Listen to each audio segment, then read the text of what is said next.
When have you seen the real world hit a spoiled brat? This happened at my coffee shop job last month, and I still can't believe how perfectly everything unfolded. There was this college girl, Madison, who came in every single morning acting like she owned the entire place, and she would demand we remake her drink 5 or 6 times, claiming it tasted wrong, throw complete fits about wait times even during our busiest rush hours, and leave absolutely massive messes for us. Minimum wage workers to clean up while laughing with her equally awful friends about how service jobs were for complete losers who couldn't make it in the real world. Madison had this incredibly annoying habit of cutting directly to the front of the line because her daddy paid for absolutely everything, and she genuinely believed she was too important and wealthy to wait like everyone else. She would wave her shiny black credit card around like some kind of trophy and make loud, obnoxious comments about how we probably made in an entire month what she casually spent on a single pair of designer shoes or handbags. Every single day brought new horror stories. She once made us throw away an entire batch of muffins because she claimed they looked stale even though they were fresh from the oven. She would snap her fingers at us like we were dogs and demand immediate attention even when we were clearly helping other customers. Madison treated our tip jar like her personal entertainment, occasionally dropping in a penny while announcing loudly that we should be grateful for anything. The absolute breaking point came on a busy Friday morning when she completely destroyed our newest employee. This incredibly sweet high school kid named Emma was working only her second week and still learning all our complicated drink recipes. Madison ordered her usual overpriced specialty latte, and Emma accidentally used regular milk instead of oat milk. Madison absolutely exploded. She screamed at poor Emma, calling her worthless and stupid, threw the entire drink across the counter soaking Emma's uniform, and demanded that our manager fire her immediately or she would call corporate and have our entire store shut down. Emma started crying right there in front of everyone, while Madison just kept screaming about how people like Emma were exactly what was wrong with society.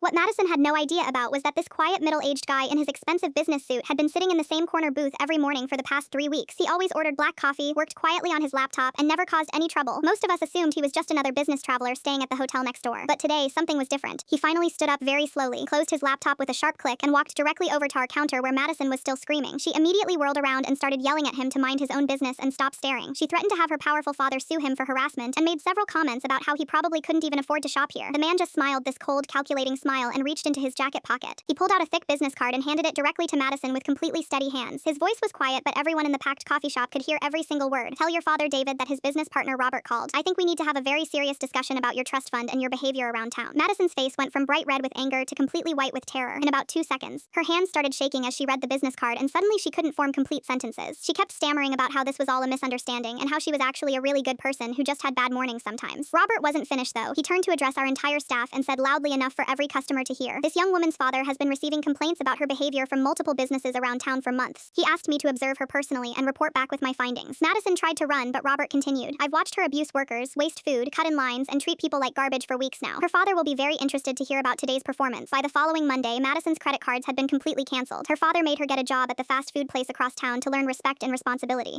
She had to take the bus because he took away her car too. Emma got a promotion and a raise. Robert still comes in every morning, but now he always leaves huge tips and treats everyone with incredible kindness. Sometimes the universe really does deliver perfect justice.